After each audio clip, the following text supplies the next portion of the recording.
जयपुर नाम का एक गांव था। इस गांव में दयानंद नाम का एक गरीब इंसान रहता था। बहुत ही गरीब था। इसके घर में इसकी पत्नी सुधा और इन दोनों की एक बेटी अनन्या रहती थी। वे लोग दिन में एक बार ही खाना खा पाते थे। इसी तरह एक दिन जब दयानंद अपनी चारपाई पर बैठकर कुछ सोच रहा था, तो इस वक्त सुधा इसके पास आती है। सुधा पूछती है, क्या हुआ? आप क्यों इस तरह इस चारपाई पर बैठे हुए हैं? इस बात पर दयानंद इसे बताता है कि सुधा, तुम तो जानती ही हो हम कितने गरीब हैं। हमारे ऐसे हालात है कि हम जैसे तैसे एक वक्त का खाना खा पाते हैं, और हम कब तक इसी तरह जिंदगी गुजारते रहेंगे। आखिर हमें भी कुछ न कुछ करना ही पड़ेगा। सुधा बोलती है, तो बिल्कुल सही कह रहे हैं। हमारी हालत बहुत ही बुरी है, लेकिन हम करेंगे तो करेंगे क्या?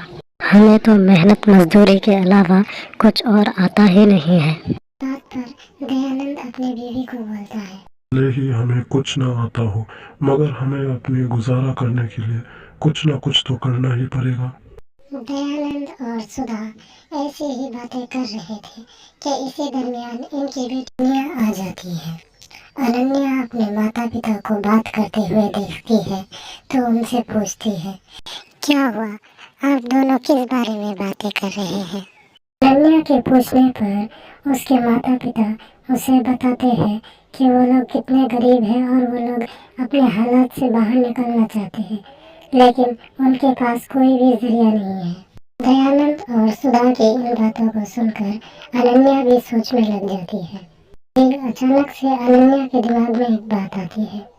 वो अपने माता पिता से बोलती है कि अभी गर्मी का मौसम चल रहा है, क्यों ना हम नींबू पानी बनाएं और अपने गांव में ही बेचें। दयानंद और सुधा अनन्या की इन बातों को सुनकर इस पर काम करने के लिए तैयार हो जाते हैं, क्योंकि उन्हें तो और कुछ भी नहीं आता था। तो उन्होंने सोचा कि क्यों ना इसको ही एक बार आजमा के देख लिया जाए।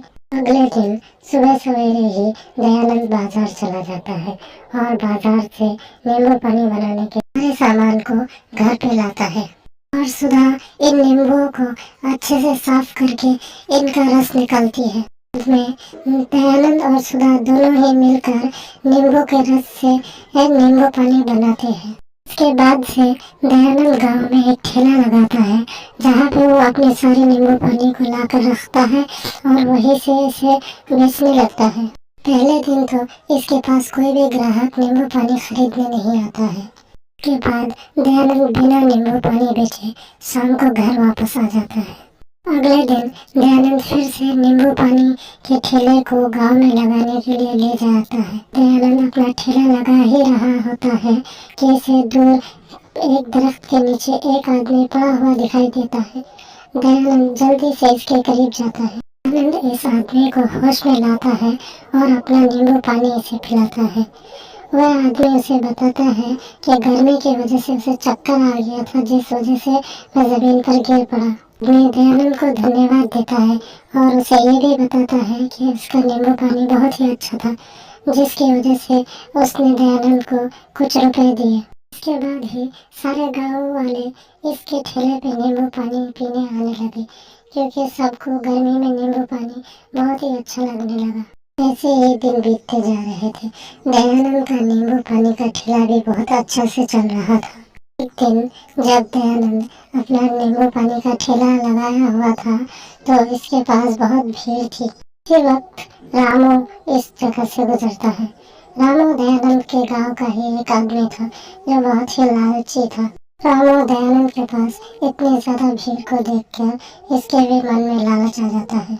अगले दिन जब दयानंद अपना ठेला लगाता है, तो इसी वक्त वो देखता है कि इसके ठेले के थोड़ी ही दूर पर रामू ने भी अपना एक नया ठेला लगा लिया है और इससे भी 1 रुपए कम दाम में अपना नींबू पानी बेच रहा है।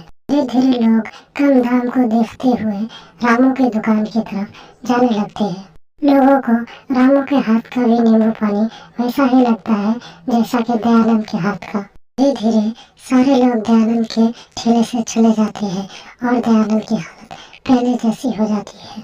दयानंद फिर से उदास रहने लगता है और सोचता है कि वह अपनी नींबू पानी की दुकान को फिर से कैसे चला सकता है। यही कुछ दिन बीत जाते हैं।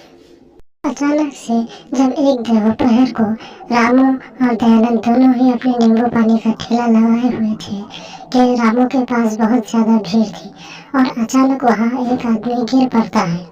सोचते हैं कि गर्मी की वजह से उसको चक्कर आ गया था, जिस वजह से वो बेहोश हो गया। लेकिन बाद में जब डॉक्टर से उसका इलाज किया जाता है तो पता चलता है कि इसकी असल वजह वह नींबू पानी है जो वह लोग पी रहे थे। सभी गाँव वालों के पूछने पर रामू ये मान लेता है कि उसने अपने नींबू पानी में नींबू की जगह आर्टिफिशियल फ्लेवर मिलाया था। के बाद से सभी गांव वाले फिर से दयानंद की दुकान पर ही नींबू पानी पीने आने लगते हैं और रामू की दुकान पर कोई भी नहीं जाता।